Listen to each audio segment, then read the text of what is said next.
The Colombian government and the ELN agreed to facilitate the return of displaced Embera communities to their place of origin. The Russian Ministry of Defense announced that Ukraine is preparing a false flag attack to boycott the export of ammonia, a basic input for the production of fertilizers. And in Indonesia, the Semeru volcano, located in southeast island of Java, erupted, sparking evacuations of nearby villages.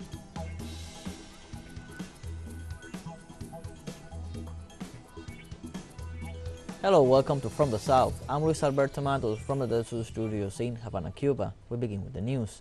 The government of Colombia and ELN agreed to facilitate the return of displaced Embera communities to their place of origin, the municipality of Murindo in Antioquia.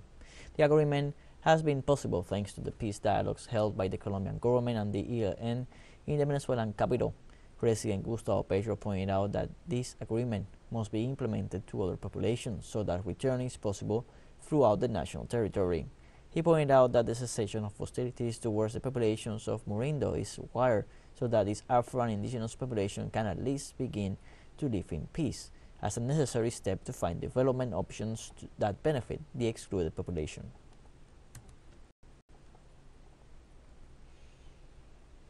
Gustavo Petro, president of Colombia, announced this Saturday that hundreds of young people who were imprisoned for participating in the social protests of 2021 will be released before Christmas Eve. This place where fear melted and filled the space with fear must be restored. Here I announce that hundreds of young people arrested for participating in protests will be declared peace managers before Christmas Eve in Colombia. This government does not agree with youth, social and activist leaders who simply express themselves by keeping prisoners in Colombian jails when they have the right to spend Christmas with their families. Likewise, Colombian President Gustavo Petro repeated that protest is a democratic right of citizens. The right to protest is a democratic right. The right to express oneself, to mobilize, is a democratic right. Governments that order their police to kill, imprison, torture, and arrest young people are not democratic governments. A group of Santos Football Club fans held a vigil this Sunday in front of Sao Paulo Hospital where football star Pelé is hospitalized. A group of approximately 75 fans organized by the Torcida Joven dos Santos went to the Albert Einstein Hospital to express their support and pray for the recovery of his health. The fans remarked that although the star does not belong to Los Santos, but to the world, he was part of the institution and that is why they pay their respects. They also extended a call to all his followers to join in prayer for the player. The Brazilian football star is receiving palliative care after his health condition deteriorated following a routine shake-up on November 30th.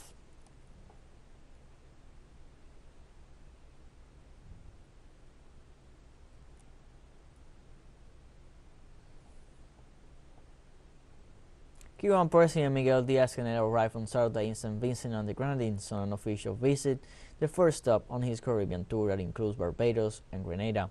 During his stay in St. Vincent and the Grenadines, he had official talks with Prime Minister Rafa Gonsalves, where they reviewed the current state of diplomatic and economic relations. Cuban President visited the Modern Medical and Diagnostic Center in Georgetown as a result of the collaboration between both nations. President Díaz-Canel's tour of Caribbean nations will include his participation along with several ministers in the 8th CARICOM-Cuba Summit to be held in Barbados next week.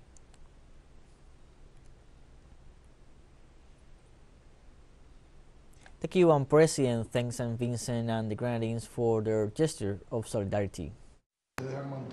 You have kept, and particularly you have kept, a position of support to Cuba, systematically years after year by voting in favor of Cuba for the resolution that we have always submitted to the General Assembly of the United Nations against the blockade. In the most acute moment of the pandemic that we had in 2021, we received solidarity help from San Vicente and the Grenadines with a group of important supplies for our health, and we have also received your help when we have experienced difficult moments, such as a group of accidents and meteorological events that we have faced in the last year. In Cuba, the closing hours of the second round of municipal elections are unfolding normally. Following the November 27th election, this Sunday Cubans returned to the polls in 925 districts in which no candidate obtained 50% plus one of the valid votes established by law. The polls will remain open until 6 p.m. local time. Results are expected to be announced this very night by the The winners will be sworn in as delegates before the assemblies of the People's Power for a period of 5 years as a non-professional responsibility.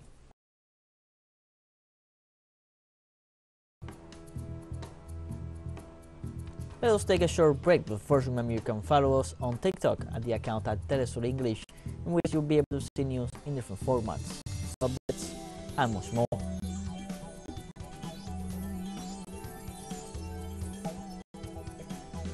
All the stories coming up, stay with us.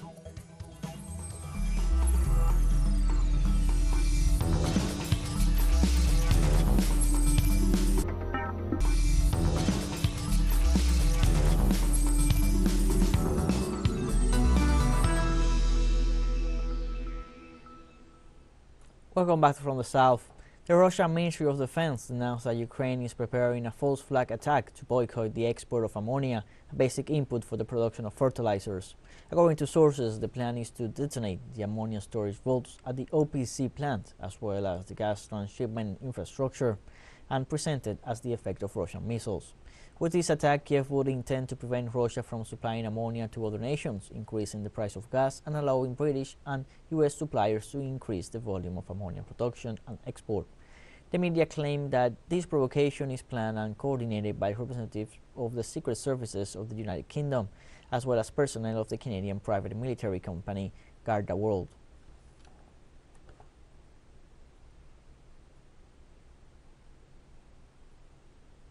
Russian Deputy Prime Minister Alexander Novak said the cabinet would develop mechanisms to prevent the export of oil at limited prices, even if the means reducing domestic production. During a press conference, the Deputy Prime Minister explained that Moscow will sell oil and oil products to those countries that work together with the Kremlin in terms of market. Novak stressed that his country considers that these mechanisms for regulating crude oil prices does not respond to the laws of the market, is inefficient, and is contrary to the rules of the World Trade Organization. The Deputy Prime Minister added that limiting oil prices could lead to greater instability and a shortage of energy resources and other market products, which would affect not only Russia but also other countries.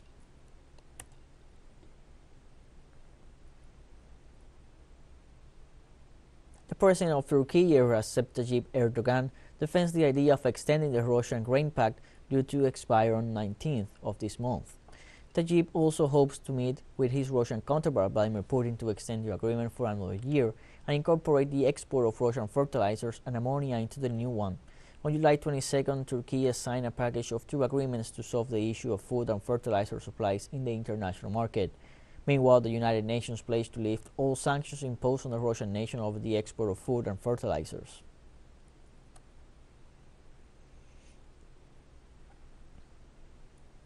In Italy, Prime Minister Giorgia Meloni presented this Sunday her country's strategy to face both migration and the energy crisis. During her speech at the 8th edition of the so-called Med Dialogues, the President pointed out that in order to face the immigration problem, more Europe is needed on the southern front, something Italy has been claiming for some time now. In this respect, Meloni expressed the need to develop the southern dimension of Europe's neighborhood policy, transforming it into a true Mediterranean partnership involving African and Asian nations of the Mediterranean Sea basin.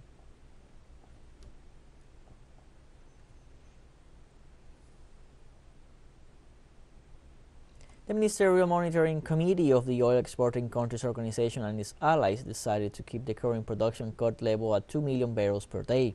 According to a press release, the members of the Oil Alliance reaffirmed the decision taken during the 10th ministerial meeting held on April 12, 2020, and endorsed in several meetings. Participating countries recognized this measure as necessary and correct in order to stabilize the global oil markets. Likewise, OPEC Plus confirmed that the next meeting will be held on June 4, 2023. However, they did not rule out holding it earlier if necessary in order to address the evolution of the oil market.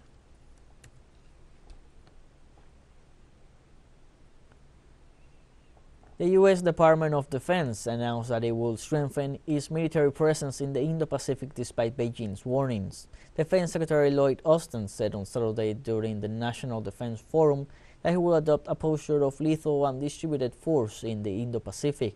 The Defense Secretary stressed that China represents a challenge on both a regional and global scale admitting that the Asian giant is the only country capable of reshaping the international order. Austin added that in the face of the Chinese military's modernization program, Washington and its allies will respond by strengthening their military presence in the region. This despite the fact that on repeated occasions China has called for dialogue and respectful relations with Western nations based on mutual benefit.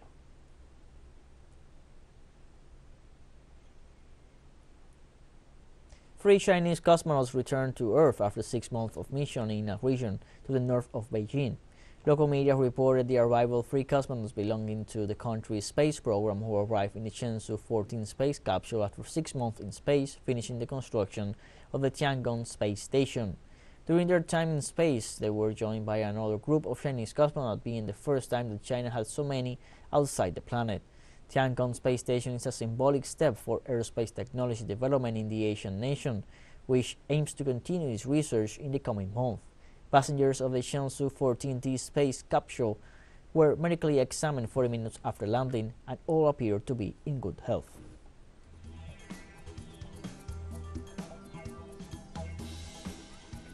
More news coming up after a final short break, so don't go away.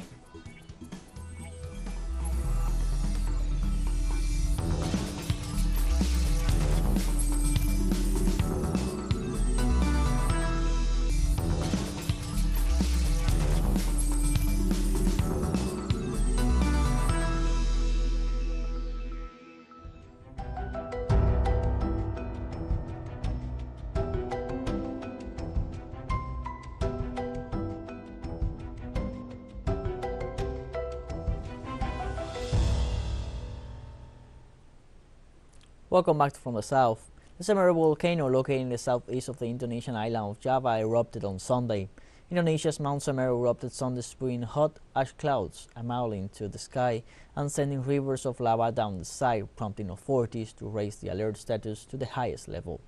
The eruption of the highest mountain on Indonesia's main island of Java, around 800 kilometers southeast of the capital Jakarta, sparked evacuation of nearby villages exactly 1 year after its last major eruption killed dozens of people.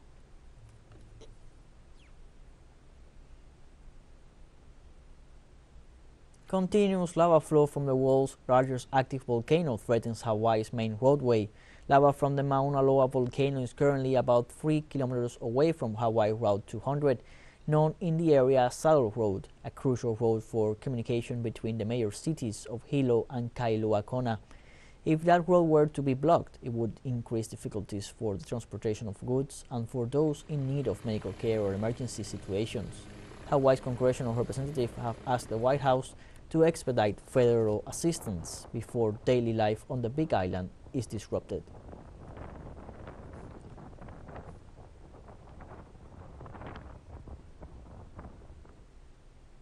This Sunday in Colombia, a landslide buried a bus with at least 25 passengers and several private vehicles in the department of Risaralda. After learning about the emergency assistance agencies went to the sector known as La Cabaña on the road between Pueblo Rico Municipality and Santa Cecilia Township, where earth removal work was performed. Authorities also reported several houses affected in the sector caused by rainy season in the region, water-saturated soils and instability in the terrain. Rescue agencies have not confirmed casualties so far, and the number of people injured in the landslide is still unknown.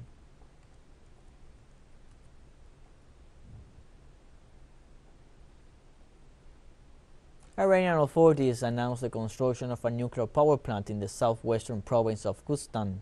The Iranian Atomic Energy Organization head Mohammad Eslami launched on Saturday the construction operation of the Karun nuclear power plant, which will have a capacity to generate some 300 megawatts of electricity. The head of the Atomic Energy Organization assured that the plant will be built exclusively by Iranian companies and the project will take only 8 years. Islami also detailed that the plant will cost some $2 billion and will occupy some 50 hectares in the vicinity of the Karun River.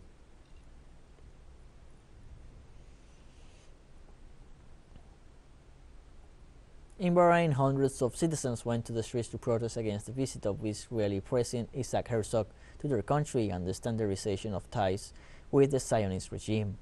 This Sunday, accompanied by a large delegation of economic and industrial executives, Herzog left for Bahrain to meet with Foreign Minister Abdul Latif Rashid Al Sayani and the King of Bahrain, Hamad bin Isa Al Khalifa. This prompted dozens of Bahrainis to march in different areas of the country to express their rejection of Israeli leaders' trip to Manama, expressing their solidarity with the Palestinian people. Demonstrators also consider that restoring relations with Israel is a betrayal against Muslims in support of the United States and Israel.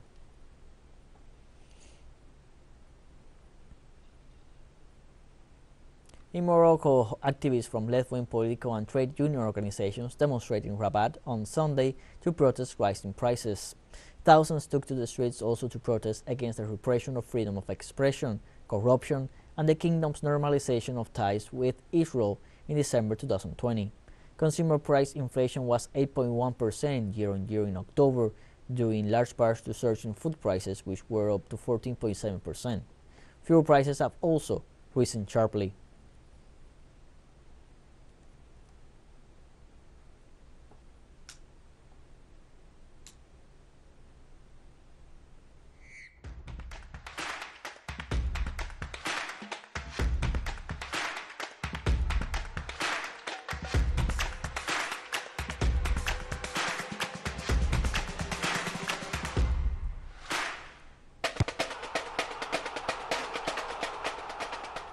Kylian Mbappé set up a history-making goal for Olivier Giroud and then scored two himself as holders France eased into the quarterfinals of the World Cup with a 3-1 win over Poland on Sunday.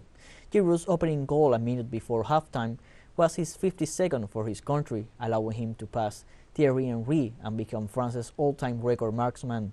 Mbappé's lethal strike in the 77th minute killed off any prospect of a Poland comeback, and he needed again to move to 9 goals in just 11 World Cup appearances, the second most for a French player at the tournament. At the other end, the threat of Robert Lewandowski was snuffed out by the French defense, although the 34-year-old Poland captain did get the consolation of scoring a stoppage time penalty. France marched on to the quarterfinals and remain on course to become the first team to successfully defend the World Cup since Brazil 60 years ago.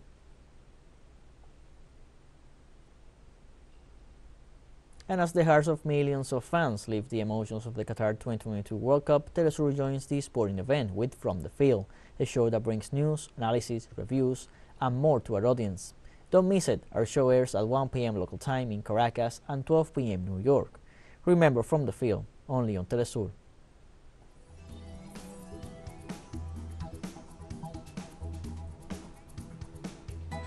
We've come to the end of this news briefing. You can find these and many other stories on our website, telesurenglish.net. You can also join us on our social media on Facebook, Twitter, Instagram, Telegram, and TikTok. For TeleSUR English, I'm Luis Alberto Matos. Thank you for watching.